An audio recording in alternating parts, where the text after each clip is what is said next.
All right, guys, here we have a 2010 Hyundai Sonata with a 4-cylinder 16 valve engine. I'm having issues with the starter. You can hear it turning, but it's just freely spinning. It's not really turning the engine, so it's ready for a replacement. I'm going to show you how we're going to do it. It's real easy. We're going to start off by disconnecting the negative battery terminal. Then we're going to unclip those 4 clips that hold your air filter. Once we unclip them, we're going to come in here, and you can already see my 10mm socket right here. I'm going to loosen that bolt off. That way I'm going to be able to take out this air box right here. Then I'm going to come here and take these 3 screws that hold this box in place. So once we have that off and this here, we are going to come around to remove the fan, and I'm going to show you how to do that as well, so just bear with me. Alright guys, so we got the air box off by removing the 4 clips and the screw that was there, and also the connector to that hose was part of the air box.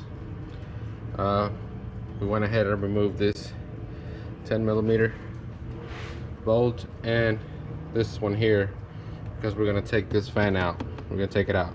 We also have to remove this hose from right here. Just push it to the side like that. Then when it comes down there, you'll see the fan is held with like a little clip. What you have to do is just push out on the clip like that. You're going to push out, and then you're going to pull up on the fan. But before you do that, you have to disconnect right here your power cable. Just look in there, just stick your screwdriver in there. You're gonna notice how you gotta push down on the little clip to be able to get it loose. So once you do that, then you can remove your 2 bolts, undo your bottom clips, and then take your fan out. That's gonna be the next step. After we do that, we're gonna come down here, and we got 2 screws that hold the starter in place. This one right here, you can see down there, I already got kind of soaked up in WD-40, that one, and then there's one below it. Those are the 2 that hold the starter in place. That's gonna be 2 that we got. So we got the fan out, we got the air box out. Now we already disconnected power from the fan. Down below this right here, I'm gonna see if I can get a picture of it. There's gonna be a bracket behind the starter. The starter is over here in this area. The bracket's kind of like down here below your manifold. This bracket has 4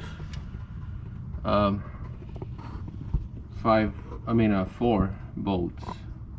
There's 2 right there, and then there's 2 on top. Like above them on top. So you got to take that bracket off, and then we're gonna be able to take the 2. That's your starter right there. But first, we got to take that bracket off to get the starter. So I'm gonna take those 4 bolts out, take that bracket out, and then I'm gonna come back up here where I told you guys we're gonna remove this bolt right here, this one, and this one below it. I don't know if you can see it, it's a little dark. This one below it, and this one here. Those 2 hold the starter. Once we take those out, we're gonna pull out the starter, and we're gonna get it to this area right here to where we can disconnect all the electrical cables from it. So we'll see how that goes. All right guys, so let's recap the last thing we did. We removed that bracket that I mentioned. It had 4 bolts right there. It was behind the starter. Then we took the 2 starter bolts out of the way. So now what we're going to do is we're going to go underneath and try to pull out the starter. The starter's like right there. You see it moving? That's what we're gonna try to do. Check it out. I'm gonna probably need both hands So I'm gonna do that, see how it works out.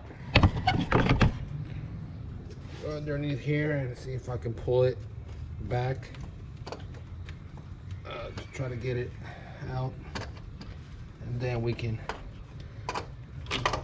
push it towards us like that.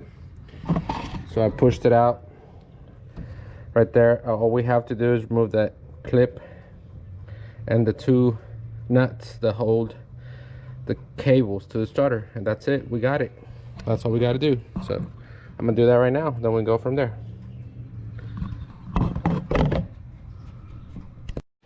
So there's our old starter. Mine was just spinning. It wasn't turning the engine. I could tell it wasn't turning the engine because my belt was not turning, but it was like the motor was just spinning in here. And I realized when I took it off how this is completely loose, like I can just move it with my finger, and it goes in and out. Like if I'm, let me see if I can show you.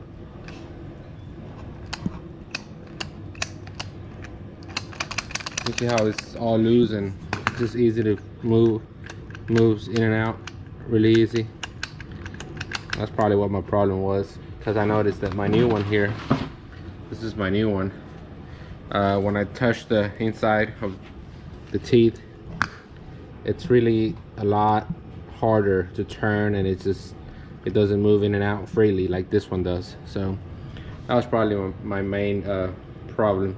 I'm gonna go ahead and plug the cable back in there and screw the other one on there and put it back on with my 2 bolts and assemble everything back together the way I took it off. So I hope this helps somebody out there, and good luck. Thank you. Make sure you hit that like button, subscribe, share. Let's grow this channel.